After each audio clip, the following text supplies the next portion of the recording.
There is a photograph that sold Florida for 60 years. A white tower against a blue sky, a balcony over the Atlantic, and a promise printed underneath. You can own this. Not rent it. Not visit it. Own it, a piece of paradise. With no lawn to mow, no roof to fix, no worries at all. Millions of people believe that photograph. They moved their lives and their savings into it. Today, those same units are being sold at a loss. Whole buildings sit on lender blacklists. In parts of South Florida, owners in their 80s are receiving bills larger than the price they originally paid for their homes. What happened? The easy answer is a tragedy, a building that fell in the night. But the tragedy didn't cause this. It exposed something that was written into the deal from the very beginning. The condominium is not a building. It's a legal invention, and a young one. The modern version arrived in the Western Hemisphere through Puerto Rico, which passed its Horizontal Property Act in 1958.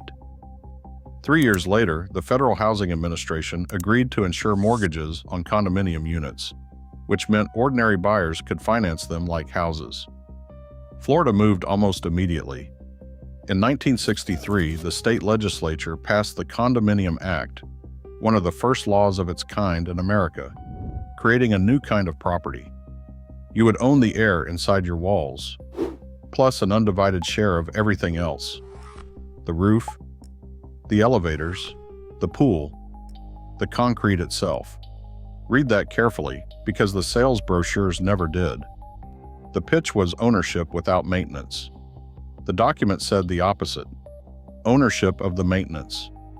Every crack and every column belonged, in fractional shares, to the people living upstairs.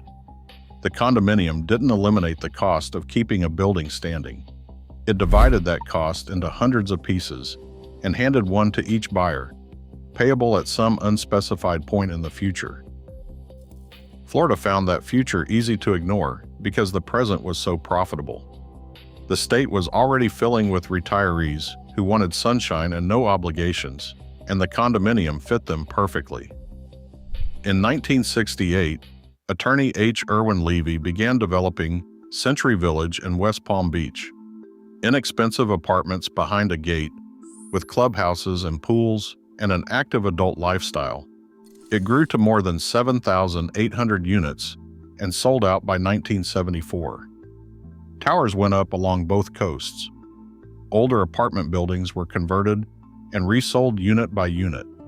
By the modern era, Florida held more than 1.5 million condominium units, roughly a fifth of all the condos in America. And from the start, the fine print favored the people writing it. In the early decades, many developers sold the apartments, but kept the amenities. The clubhouse and the pool would sit on a separate parcel, owned by a company affiliated with the developer, and leased back to the residents, on leases running as long as 99 years, with payments tied to inflation. When inflation surged in the 1970s, those payments surged with it, and retirees on fixed incomes found themselves renting their own swimming pools at escalating rates from the man who had sold them paradise. The scandals grew loud enough that Florida eventually wrote escalation clauses and leaseholds directly into its condominium statutes. The recreation lease faded away. But notice what it revealed. The condominium, as practiced in Florida, was never just housing. It was a machine for collecting money up front and leaving obligations behind. The most important obligation was the building itself. Concrete near saltwater does not age gracefully. Water finds the steel inside it, the steel rusts and expands, and the concrete cracks from within. Engineers know the schedule: roofs, waterproofing, structural repairs. All of it arrives, on time, with a price. In theory, the condominium had an answer for this.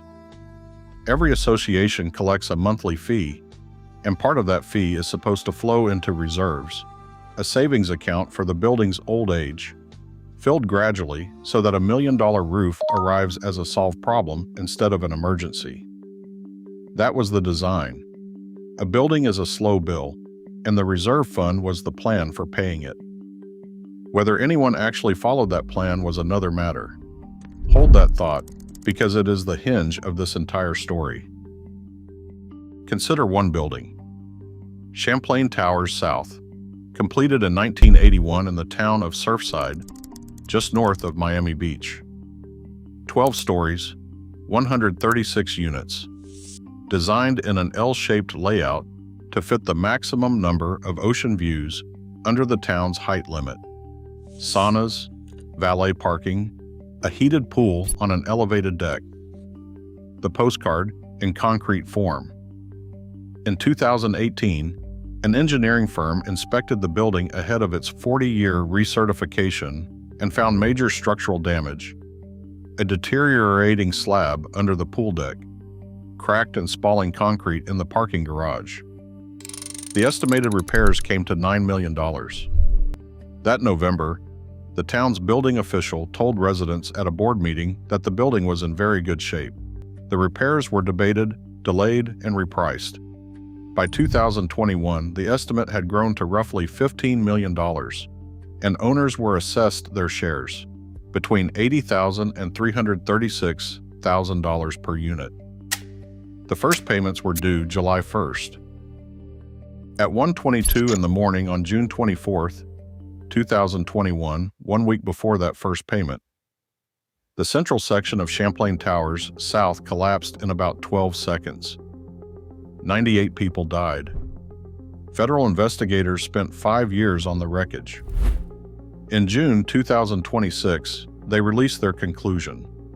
The failure began weeks earlier, when 2 connections between garage columns and the pool deck slab quietly gave way, shifting their loads onto connections that were never strong enough to carry them.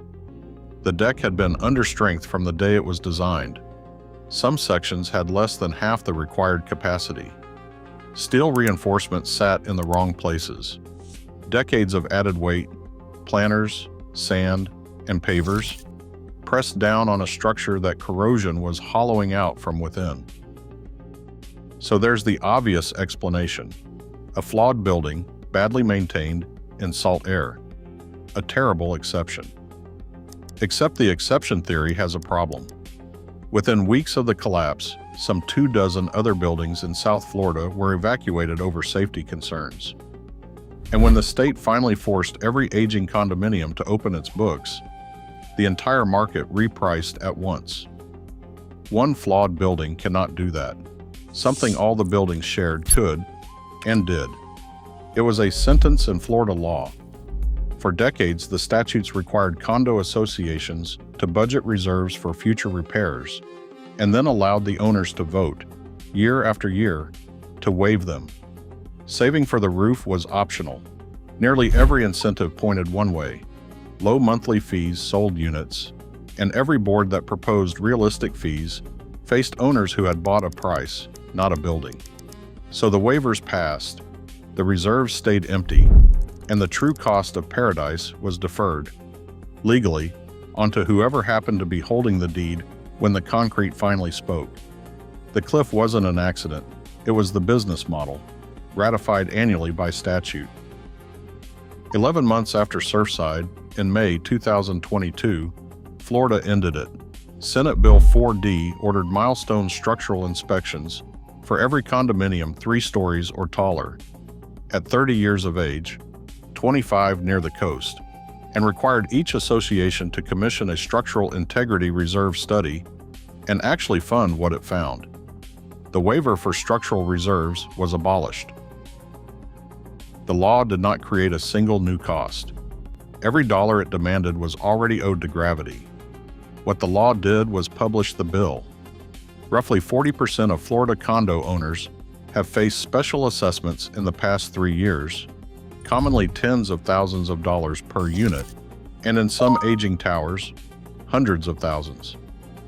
More than 1,000 Florida buildings have landed on federal mortgage lenders' ineligible lists, which means buyers can't easily finance them, which means owners can't easily sell. Insurance costs climbed on top of it all. Condominium prices fell across nearly every major Florida market, while single-family homes held far firmer. The 60-year discount was over. and the repayment landed on the oldest buildings and, often, the oldest owners. Which brings the story full circle, because the buyers stepping in at the bottom are developers, acquiring aging oceanfront buildings unit by unit, terminating the condominiums, and clearing the land for new towers. In one Miami case, a developer bought out nearly an entire building, took control of its board, and rewrote its documents to force out the last 10 owners, until an appeals court ruled the termination illegal. The land under the postcard is worth more than ever. The people who bought the postcard are the ones being priced off of it. The condominium promised ownership without obligation. Florida law made that promise legal for 60 years. Profitable at the front of the building's life, ruinous at the end, with the ruin assigned to whoever arrived last. The white tower against the blue sky was never a lie, exactly. It was an invoice, photographed from its best side. And in Florida, the invoice has finally come due.